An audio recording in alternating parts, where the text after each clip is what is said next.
Let's see how the red balloon ends. Do we have any visitors? Oh, yeah. Stormtrooper came back to save the day and keep away Darth Vader so we can finish the red balloon. The red balloon.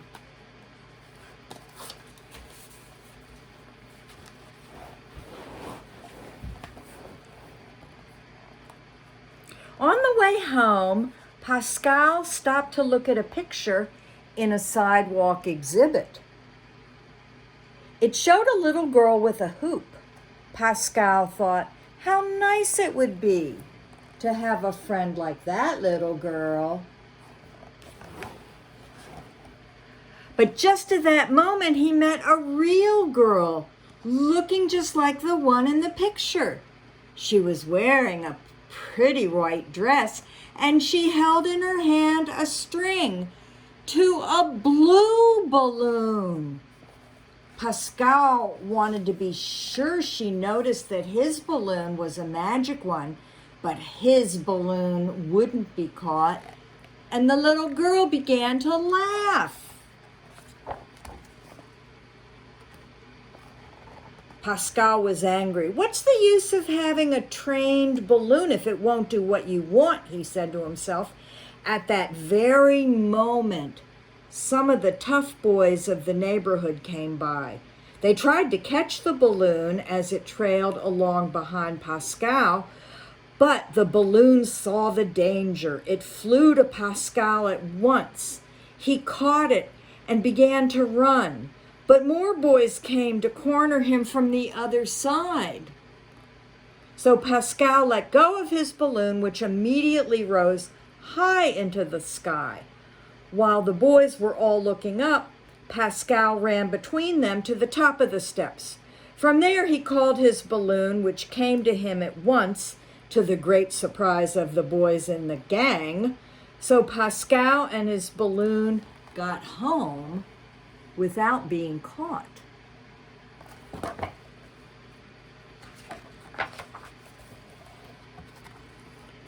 The next day was Sunday. Before he left for church, Pascal told his balloon to stay quietly at home, not to break anything, and especially not to go out. But the balloon did exactly as it pleased. Pascal and his mother were hardly seated in the church when the balloon appeared and hung quietly in the air behind them.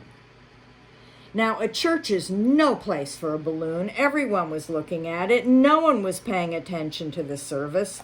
Pascal had to leave in a hurry, followed out by the church guard. His balloon certainly had no sense of what was proper. Pascal had plenty of worries.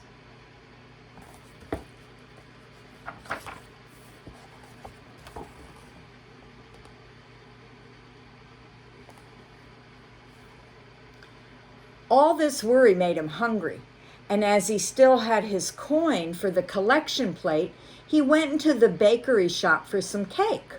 Before he went outside, he said to the balloon, "Now be good and wait for me. Don't go away."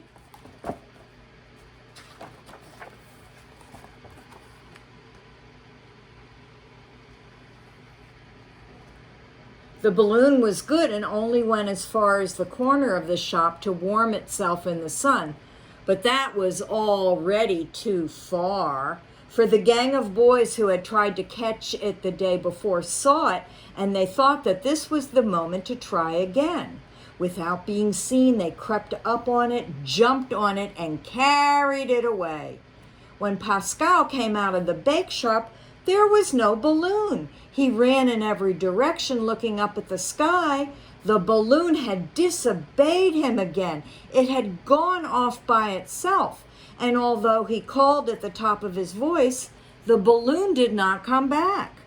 The gang had tied the balloon to a strong string, and they were trying to teach it tricks. "We could show this magic balloon in a circus," one of them said. He shook a stick at the balloon. "Come here or I'll burst you," he said.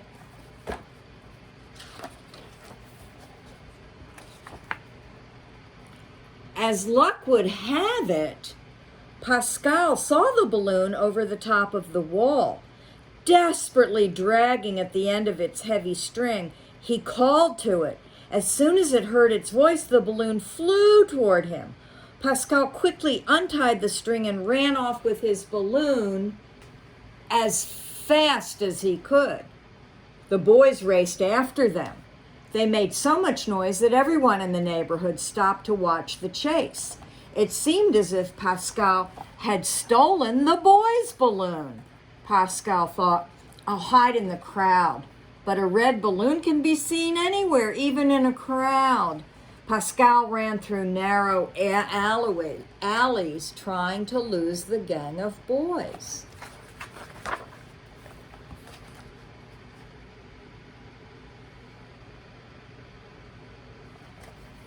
At one point, the boys didn't know whether Pascal had turned right or left, so they split up into several groups. For a minute, Pascal thought he had escaped them, and he looked around for a place to rest. But as he rounded the corner, he bumped right into one of the gang. He ran back the way he had come, but there were more boys there. He was desperate. He ran up a side street which led to an empty lot. He thought he'd be safe there, but suddenly the boys appeared from every direction, and Pascal was surrounded.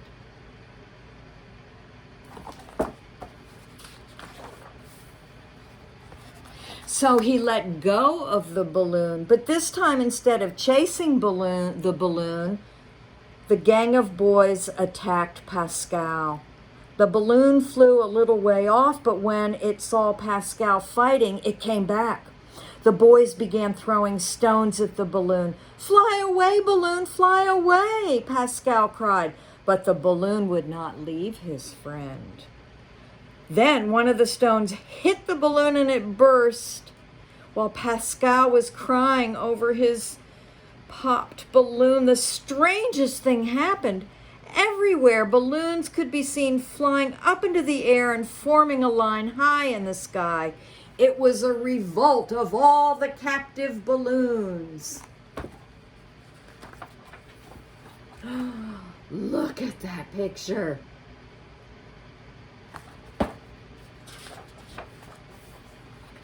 Look at the balloons are flying to Pascal. Balloons from everywhere.